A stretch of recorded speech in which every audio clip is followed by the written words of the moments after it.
Hello friend, class 9. Once again I am here for telling you the next part of this chapter about the rights. जैसा कि हमें पता चला right to equality जो हमें है, equality before the eye of law, कानून की नज़र में everyone is equal, no one is above the law, कानून से ऊपर कोई भी नहीं है. Either the citizen, either the farmer, either the president, everyone is equal. The law is for everyone, कानून सबके लिए है. और no discrimination, caste, colour, gender, place of birth के आधार पर कोई डिस्क्रिमिनेशन नहीं किया जाएगा. किसी भी व्यक्ति को टेंपल में जाने से, होटल में खाना खाने से, ट्यूबवेल से पानी लेने से हम नहीं रोक सकते हैं. यानी अनटचेबिलिटी क्राइम है, आर्टिकल 17 कहता है. इसी तरीके से अगर राइट टू फ्रीडम की बात करें, हमें फ्रीडम ऑफ स्पीच है, हम अपने एक्सप्रेशन व्यू एक्सप्रेस कर सकते हैं. ऐसे जो सिटीजन है, लेकिन हम किसी अदर पर्सन को डिफेम नहीं कर सकते हैं. We have no right to defame other and by saying false and mean thing. Sometime in the election we see that we notice many political leaders and opposition party try to blame on each other. In that case just they say false statements and mean things to each other. This is not good. जो citizens हैं, हम ये देखते हैं कि उनके पास complete freedom है meetings करने की, पोजिशंस करने की, रैली करने की और डिमॉन्स्ट्रेशन, धरना देने की. किसी भी मैटर्स पर कोई भी सिटीजन्स गवर्नमेंट के अगेंस्ट डिमॉन्स्ट्रेशन कर सकता है, स्ट्राइक कर सकता है, रैली कर सकता है, मीटिंग्स कर सकता है. They may want to discuss a problem, वो क्या कर सकते हैं, अपनी प्रॉब्लम को डिस्कस कर सकते हैं. एक्सचेंज आइडियाज, अपने आइडियाज को एक्सचेंज कर सकते हैं. मोबिलाइज और पब्लिक का सपोर्ट गेन कर सकते हैं.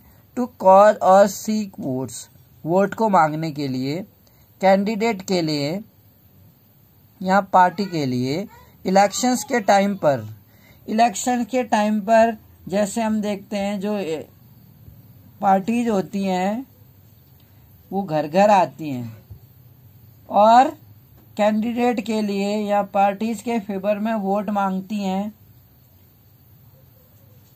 वो डिस्कस कर सकते हैं किसी प्रॉब्लम्स पर और पब्लिक सपोर्ट मांगती है. But such meeting have to be peaceful, लेकिन ऐसी कोई भी मीटिंग या कोई भी रैली, कोई भी demonstration, it should be a peaceful, शांतिपूर्ण होना चाहिए. इस तरह की meetings they should not lead to public disorder, public disorder नहीं होना चाहिए. Breach of peace in society, जिससे कि जो सोसाइटी का पीस है वो इंटरफियर हो. दो जो पार्टिसिपेट इन दीज एक्टिविटी, वो लोग जो इस एक्टिविटी में पार्टिसिपेट होना चाहते हैं. And meeting should not carry weapon, कोई भी मीटिंग अगर हम ऐसी करते हैं तो हमें हथियार यूज नहीं करने हैं, हथियार कैरी नहीं होने चाहिए. Citizen also can form association, और कोई भी सिटीजन एसोसिएशन भी बना सकता है. And for example worker in factory can form a worker union. जैसे जो लॉयर होते हैं वो लॉयर यूनियन बनाते हैं, स्टूडेंट होते हैं स्टूडेंट यूनियन, टीचर्स होते हैं टीचर यूनियन.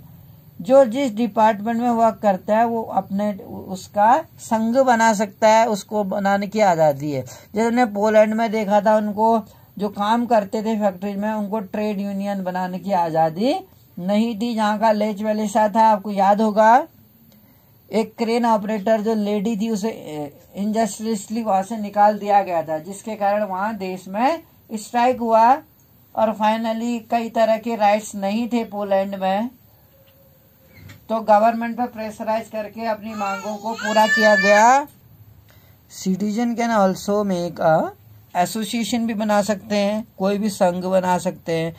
मान लो कोई फैक्ट्री में काम करते हैं तो वर्कर यूनियन बना सकते हैं. टू प्रमोट देयर इंटरेस्ट, जिससे कि वो उनकी जो इंटरेस्ट है, जो चाहते हैं, राइट्स चाहते हैं, उनको प्रमोट किया जाए. Some people in the town में कम टुगेदर, कुछ जो पीपल होते हैं वो टाउन में एक साथ आते हैं, एसोसिएशन बनाते हैं, कैंपेन चलाते हैं, करप्शंस के अगेंस्ट, जो प्रदूषण है उसके अगेंस्ट कैंपेन चलाते हैं, एक यूनियन बनाते हैं, ग्रुप बनाते हैं वो, ताकि वो समाज में जो कोई बुराई है, कोई करप्शंस के अगेंस्ट है या पॉल्यूशंस के अगेंस्ट है या जो लेबर ट्रैफिकिंग देखते हैं हम, चाइल्ड ट्रैफिकिंग है, जो बच्चों का व्यापार करते हैं, उसके अगेंस्ट कैंपेन चला सकते हैं। Citizen we have the freedom to travel in any part of India. किसी भी फ्रीडम जो है, हमें सिटीजन को कहीं भी ट्रैवल करने की हमें आज़ादी, हम कहीं भी ट्रैवल कर सकते हैं। लेकिन हमने देखा कि इस बीमारी के टाइम पर गवर्नमेंट चाहे तो इमरजेंसी लगा सकती है। हमारे राइट टू लाइफ जो हमें दिया गया है उसके फेवर में गवर्नमेंट डिसीजन ले सकती है कि एक सिटीजन के लिए क्या कुछ अच्छा हो सकता है। वैसे हमें राइट है कि right to travel in any part of India, हम भारत के किसी भी भाग में घूम फिर सकते हैं। We are free to reside, घूमने के साथ साथ हम कहीं भी रिसाइड सेटल हो सकते हैं किसी भी भारत के भूभाग में, टेरिटरी में। Let us say person who belong to the state of Assam, हम इसको ऐसे समझ सकते हैं, अगर कोई आसाम का स्टेट का है और want to start a business in Hyderabad, Assam का रहने वाला कोई व्यक्ति जो कि आसाम से बिलोंग करता है, वो हैदराबाद में, आंध्र प्रदेश की कैपिटल, वहां बिजनेस करना चाहता है। He may not have any connection with the city, उसका उस हैदराबाद शहर से कोई कनेक्शन नहीं है, कोई लिंकअप नहीं है। He may not have ever seen it ever, उसने इससे पहले हैदराबाद कभी देखा भी नहीं है। ये इसके बावजूद इंडिया का सिटीजन होने के नाते उसको ये अधिकार दिया गया है टू सेट अप बेस दियर, वो अपना बेस वहां बनाए या वहां जाके वहां पर अपना बिजनेस शुरू करे। He has a right to start business in even in Hyderabad also, although he has no connection with the Hyderabad, he has not seen this city earlier, he is from Assam. Even then, as a freedom, the government has given every citizen freedom to travel in any part of India, freedom to settle in any part of India, freedom to start business in any part of India. इसके नाते आसाम का नागरिक होते हुए भी उसे हैदराबाद में अपना बिजनेस शुरू करने का अधिकार है। हालांकि उसके वहां कोई लिंकअप नहीं है, इससे पहले वो हैदराबाद कभी गया नहीं है। इसके बावजूद in spite of these things he has a right to settle there, to start a business. The right allows lakhs of people, लाखों लोगों को इसी राइट के कारण migrate from village to town, लोग इसी राइट के कारण लोग गांव से माइग्रेट होके शहर आते हैं। और poor region of the country, वो क्या होते हैं, एक गरीब क्षेत्र से होते हैं और कंट्री से फॉस्फोरस, जो एक समृद्ध रीजन है जहाँ पर इंडस्ट्री है, जहाँ पर कंस्ट्रक्शन ज्यादा होता है, पॉपुलेशन है, डेवलपमेंट है, उस रीजन में आके सेटल हो जाते हैं बड़े शहरों में। Same freedom extend to choice of occupation, वहां पर सेटल होने के साथ साथ उन्हें ऑक्यूपेशन चुनने की स्वतंत्रता है अपना जीवन सरवाइव करने के लिए। No one can force you to do or not to do certain job, कोई आपको कोई जॉब करने के लिए और ना करने के लिए फोर्स नहीं कर सकता। Womens can be told some kind of occupation as not for them, womens के लिए ये कहा जाता है कि वो ऑक्यूपेशन उनके लिए नहीं है। People from deprived caste can not be kept to their traditional occupation, जैसे बहुत बार लोगों को डिप्राइव्ड किया जाता है, वंचित रखा जाता है, caste can not be kept, लेकिन इसके आधार पर ट्रेडिशनल ऑक्यूपेशन को करने के लिए उन्हें मजबूर नहीं कर सकती कि नहीं तुम्हारा पुश्तैनी काम यही था इसलिए तुम्हें यही करना चाहिए। जो कॉन्स्टिट्यूशन है हमारे देश का says that no person can deprive of his life और पर्सनल लिबर्टी, किसी भी पर्सन को हम जो पर्सनल लिबर्टी है उससे हम छीन नहीं सकते हैं। यानी कि एक लिबर्टी जो दी गई है कॉन्स्टिट्यूशन के द्वारा ईच एंड एवरी सिटीजन्स को, जिसके तहत वो ऑक्यूपेशन को चूज कर सकता है। किसी भी इंडिया के टेरिटरी में ट्रैवल कर सकता है, वहाँ सेटल हो सकता है और अपना बिजनेस या अपना कोई प्रोफेशन चुन सकता है, जिससे कि वो अपनी लाइफ को लाइवलीहुड आजीविका चला सके। इसलिए बहुत सारे लोग क्या करते हैं, उन सिटीज की और सेटल होना पसंद करते हैं जहाँ पर अपॉर्चुनिटीज होती हैं, जहाँ पर फैसिलिटीज होती हैं, जहाँ पर इन्वायरमेंट सही होता है, पीसफुल इन्वायरमेंट होता है, जॉब अवेलेबल होती है। Procedure establish by law, it means that no person can be killed. किसी भी पर्सन को मारने का अधिकार नहीं है, किसी भी पर्सन को दूसरे इंसान को इंजरी करने का अधिकार नहीं है। No person can be killed unless the court has ordered a death sentence.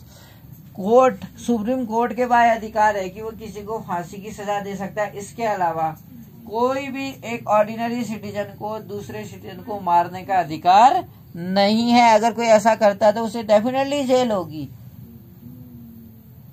Either उसने चोरी क्यों न की हो या उसका कोई नुकसान क्यों न किया हो, डैमेज, इसके बावजूद भी एक सिटीजन को दूसरे की जान लेने का अधिकार नहीं दिया है। हाँ, आप कंप्लेन कर सकते हैं उसके अगेंस्ट जो कोर्ट है, हाई कोर्ट है, वो एक्शन लेगा, न कि एक ऑर्डिनरी सिटीजन, क्योंकि दोनों सिटीजन को कोर्ट के द्वारा इक्वल राइट दिए गए हैं। It also means that government और police officer can not arrest. इसका अर्थ ये है कि जो गवर्नमेंट है या कोई police officer can not arrest, किसी को अरेस्ट नहीं कर सकता और डिटेन नहीं कर सकता है unless he has proper legal justification, जब तक कि उसके पास पूरे कानूनी जस्टिफिकेशन नहीं है, आधार नहीं है। Even when they do they have to follow some procedure. अगर ऐसा होता है, अगर किसी सिटीजन के अगेंस्ट, किसी पर्सन के अगेंस्ट कोई लीगल जस्टिफिकेशन या पुलिस को कोई प्रूफ मिलता है या कोई क्रिमिनल पाया जाता है, उस केसेस में कुछ अधिकार है। A person who is arrested, अगर किसी पर्सन को अरेस्ट किया भी गया है एंड डिटेन किया गया है कस्टडी में, will have to be inform of reason of such arrest. उसे रीजन बताना होगा। हमने क्लास 8th में पढ़ा है, उसकी फैमिली को भी इन्फॉर्म करना होगा। जिस फैमिली मेंबर को हम अरेस्ट कर रहे हैं उस पर्सन को हमें रीजन बताना होगा कि उसे क्यों अरेस्ट किया जा रहा है, डिटेंशन में क्यों डाला जा रहा है उसे। A person who is arrested, और जिसको अरेस्ट किया गया है और डिटेन किया गया है, shall be produce before the nearest magistrate, उसको 24 घंटे के अंदर अंदर मजिस्ट्रेट के सामने पेश करना होगा। ये नियम है। किसी भी पर्सन को जो एज ए क्रिमिनल उसे डाउट के बेस पर अरेस्ट किया गया है, डिटेन किया गया है पुलिस के द्वारा, फर्स्ट ऑफ ऑल तो उसे रीजन बताना होगा। उसे अरेस्ट करने के बाद उसके फैमिली मेंबरों को भी सूचित करना होगा कि उसके फैमिली मेंबर को इस रीजन से कोर्ट जेल में डाल दिया गया है। उसके अगेंस्ट वारंट पास करना होगा, उसके बाद उसको रीजन बताना होगा। उसको अरेस्ट करने के बाद उसके फैमिली मेंबर को बताना जरूरी होगा। और जिस पर्सन को अरेस्ट किया गया है 24 आवर के अंदर उसे मजिस्ट्रेट के सामने पेश करना होगा। पर शर्त क्या है, दूसरे दिन संडे ना हो या कोई फेस्टिवल ना हो, कोई छुट्टी ना हो, तब तो उसे मजिस्ट्रेट के सामने पेश किया जाएगा 24 आवर में। अगर कोई छुट्टी है तो फिर कैसे पेश किया जाएगा उसे 24 घंटे के अंदर पेश। उस कंडीशन में तो नहीं कर सकते हैं उसे वहीं 24 घंटे छोड़ के उसे 48 आवर या 78 आवर हो सकता है उसको वहां कोर्ट में जेल में रहना पड़े। Such person as a right to concern, ऐसे पर्सन को जिसको डिटेन किया गया है 24 आवर के अंदर से मजिस्ट्रेट के सामने पेश करना होगा। उसे तो रीजन पता ही है उसे क्यों डिटेन किया गया है। फर्स्ट ऑफ ऑल पुलिस उसे बताएगी कि उसे क्यों अरेस्ट किया जा रहा है।